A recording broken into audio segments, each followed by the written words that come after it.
Bonjour, bienvenue dans Parlez-vous cinéma, l'émission du Festival international du film d'Amiens, la 38e édition. Nous avons le plaisir de recevoir Barbet Schroeder, cinéaste et producteur. Vous venez de clore récemment ce qu'on appelle la trilogie du mal avec le Vénérable W. J'aimerais que vous parliez justement de ce dernier film et comment vous avez pu approcher le moine Viratu. Déjà expliquer qui est cet homme, ce personnage, et comment vous avez pu l'approcher. Donc en 2015, à l'automne 2015, j'ai découvert un article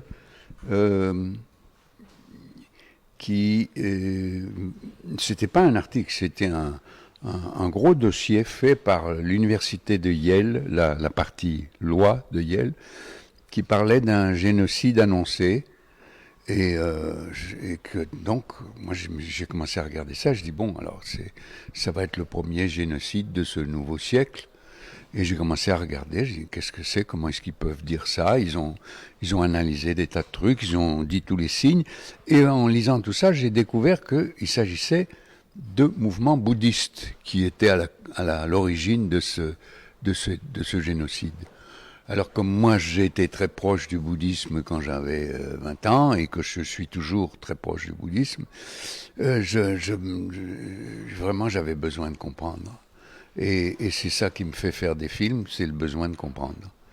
Donc j'ai commencé à travailler pendant 6 mois sur ça. Avec l'internet c'est merveilleux, on peut vraiment en savoir long. J'ai découvert donc le moine Viratu et puis j'ai décidé qu'il fallait qu'il fasse partie de ma galerie de personnages maléfiques, que c'était quelqu'un qui était intéressant,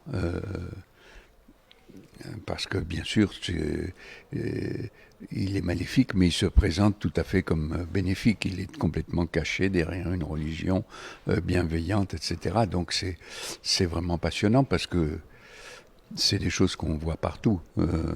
Des gens qui disent ah mais nous on est pour ça et puis c'est pas vrai, c'est le contraire. C'est important d'essayer de comprendre comment fonctionnent ces mécanismes-là. Alors donc j'étais là-bas et j'ai fini par trouver moyen de le rencontrer. J'étais d'une manière clandestine, donc personne, la police militaire ne pouvait pas vraiment nous détecter. Elle a quand même fini par nous détecter et j'ai dû partir au bout d'un mois, mais j'ai quand même filmé un peu. Et puis après, je suis revenu en Thaïlande et j'ai fait venir les autres gens que j'avais pas encore pu faire venir pour faire la deuxième partie du tournage. D'accord. Et justement, ce qui me questionne, c'est pourquoi avoir choisi ce titre W plutôt que le nommer directement Viratu. Parce que pour moi, il m'horripile. Je peux pas, je veux pas faire un film de propagande, étant donné que je fais un film qui ne juge pas. Alors, si je mets le vénérable Viratu, c'est bien sûr ironique pour moi, mais le fait d'avoir peur de même prononcer son nom, ça fait encore plus ironique. Donc c'est pour ça le vénérable W. J'ai pas voulu en faire une idole, mais c'est quelqu'un de très impressionnant et de très malin et qui fait très peur. Voilà. J'ai cru comprendre que vous aviez évoqué Marine Le Pen en France pour le convaincre. Pour le convaincre, oui. C'est-à-dire, il m'a demandé pourquoi vous voulez faire un film sur moi. J'ai dit parce que nous allons avoir en France une présidente qui partage vos idées. Et donc le public français va être très intéressé de comprendre comment vous avez passé des lois anti-musulmanes, etc. Et donc, et puis bon, ben évidemment, il a mordu à l'hameçon, comme on dit, et il était plus intéressé par le projet. Mais le projet, et c'est comme tous mes films de ce genre, c'est vraiment je veux comprendre, expliquez-moi. Et plus les gens parlent, et plus ils sont à l'aise, et plus tout d'un coup la vérité sort, et la vérité peut être tout à fait effrayante. Et c'est ce qui s'est passé. D'ailleurs, vous montrez, mais vous ne vous placez pas en tant que juge. Ah voilà, j'ai toujours eu ça dans tout. dans tous mes films, y compris des films de fiction. Oui, c'est ça. J'essaye de pas juger. Oui. Vous pensez que le fait justement d'être le plus neutre possible permet au public, aux spectateurs il doit faire un petit effort pour comprendre. D'accord. J'aimerais bien passer à autre chose en dehors de la trilogie du mal. Vous avez réalisé un épisode de Mad Men, c'est une série américaine. Oui. Et j'aimerais bien savoir en quoi ce travail sur une série avec une dynamique assez rapide a pu nourrir le travail sur Amnésia, un projet bien plus personnel. Non, il se trouve que j'étais fasciné par cette série, j'étais un grand fan de cette série, et je voulais absolument voir comment ça se passait. Et donc je me suis porté volontaire pour faire un épisode, et j'avais jamais fait faut quand même faire 1 heure en 5 jours. C'est pas rien, 1 heure en 5 jours pour un cinéaste. Donc c'est une espèce d'épreuve dans laquelle je me suis mis exprès, et le simple fait d'y être arrivé m'a donné après des ailes, parce que après je dis je sais que on doit pouvoir. Et donc quand j'ai eu des ennuis sur mon prochain film où il a fallu réduire le budget, j'ai pu faire mon prochain film Amnésia en 4 semaines, 4 semaines de 5 jours et des jours de 8 heures. Donc j'ai pu faire Amnésia en 160 heures, mais on a fait 2 heures de dépassement, donc en 162 heures. Oui. Alors, donc ça, c'est un petit peu la sécurité intérieure que m'avait donné le fait de tourner cette série télé admirable de Mathieu, mais c'est une série télé. Le metteur en scène n'a pas grande chose à faire. Il se met au service d'un concepteur qui écrit ou qui dirige le groupe d'écrivains, etc. Donc c'est pas du tout un travail de mise en scène habituel, quoi. Et, question de mise en scène et direction. Par contre, est-ce qu'il n'y a pas une espèce de relation et de lien, par exemple avec votre travail, ou même Eric Romer avec beaucoup de répétitions avant dans les séries américaines, et ce qui permet sur le tournage d'avoir une efficacité incroyable et de tourner très rapidement? Non, il n'y a pas tellement de répétitions. C'est pas le nombre de répétitions avant, non, c'est un système à 2 caméras, mais en plus à l'époque il le faisait encore en 35 mm. Quand je suis venu faire un épisode, il tournait encore en 35 mm, et il avait beaucoup d'instruments et de moyens de filmer qui étaient comme des films, quoi.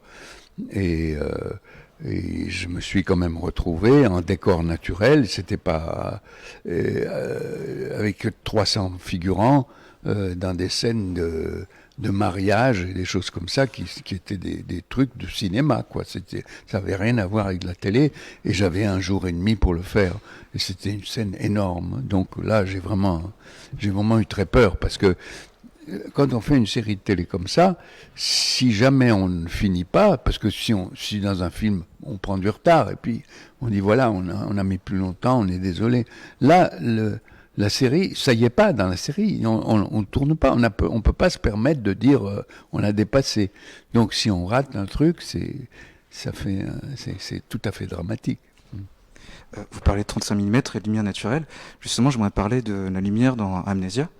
Vous faites en sorte d'avoir cette impression, de donner cette impression, en tout cas aux spectateurs, de lumière naturelle où on sent les sources. Justement, en quoi le numérique et la très haute définition a permis de travailler cela? Tout simplement, avec la haute définition et le numérique est venue la plus grande sensibilité aussi de la pellicule, qui permet la caméra que j'ai employée pour filmer le moine, par exemple, qui est encore plus perfectionné que les 6K de Amnésia. C'était une caméra qui permettait de filmer au clair de lune. Avec la lumière de la lune pleine, on peut voir n'importe quel poil du visage, n'importe quel détail du visage. C'est absolument étonnant. Donc ça veut dire que on n'a pratiquement plus besoin de rajouter des lumières. Sauf si c'est pour sculpter avec la lumière, mais on n'en a pas besoin absolument. Et donc, ça, c'est quelque chose de très important, d'arriver à une situation comme ça. C'est ce dont, avec Nestor Almendros, quand on a fait Mort, on rêvait de pouvoir faire ça, c'est-à-dire d'avoir des caméras qui créent la beauté parce qu'elles enregistrent la lumière telle qu'elle est, une lumière belle telle qu'elle est belle. Oui. Merci beaucoup, Barbet Schroeder. L'émission touche à sa fin. Après générique, vous retrouverez le récapitulatif de la journée d'hier. Je vous dis à très bientôt dans Parlez-vous cinéma. Merci.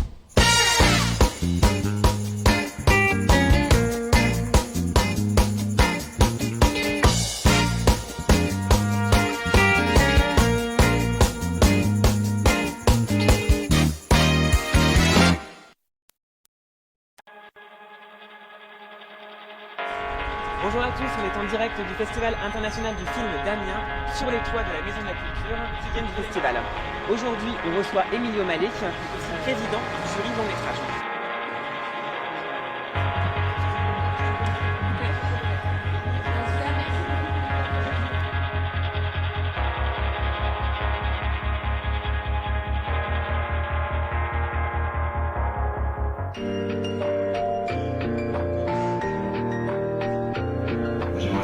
C'est quand même une façon particulière de critiquer ces films-là. Je pense par exemple à Netflix ils veulent se passer un peu des critiques, et la salle de cinéma, c'est un film aujourd'hui, nous les regardons tous, nous les regarderons de plus en plus ailleurs que dans les salles de cinéma, mais que ce qui est grave, ce qui est dangereux, et ça ne veut pas dire qu'il faut être d'accord avec tous.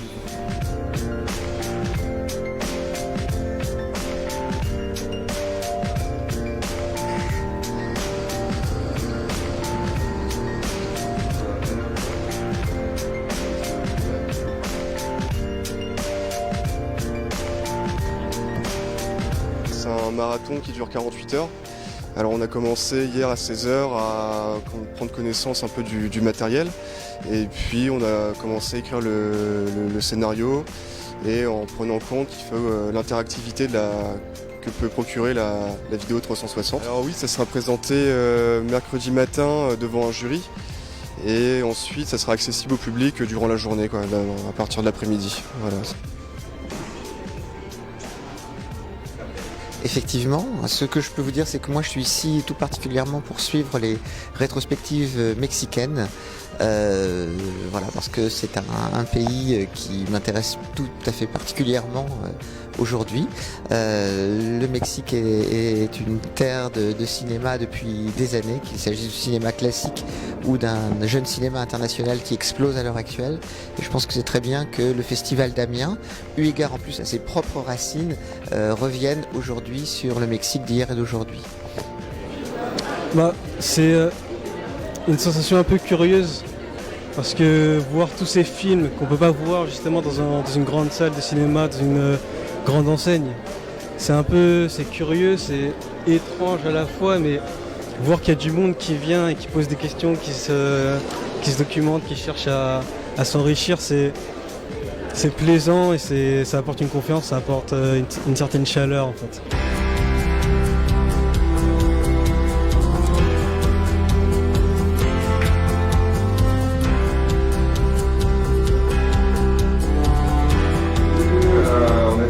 Très heureux d'être là, ça faisait très longtemps qu'on voulait venir au festival, donc c'est une magnifique occasion. Il y a quelques années, on avait eu la chance d'avoir un court-métrage, mais on n'avait pas pu l'accompagner parce qu'on n'était pas là, je ne me souviens plus, c'était en 2009, c'était il y a longtemps.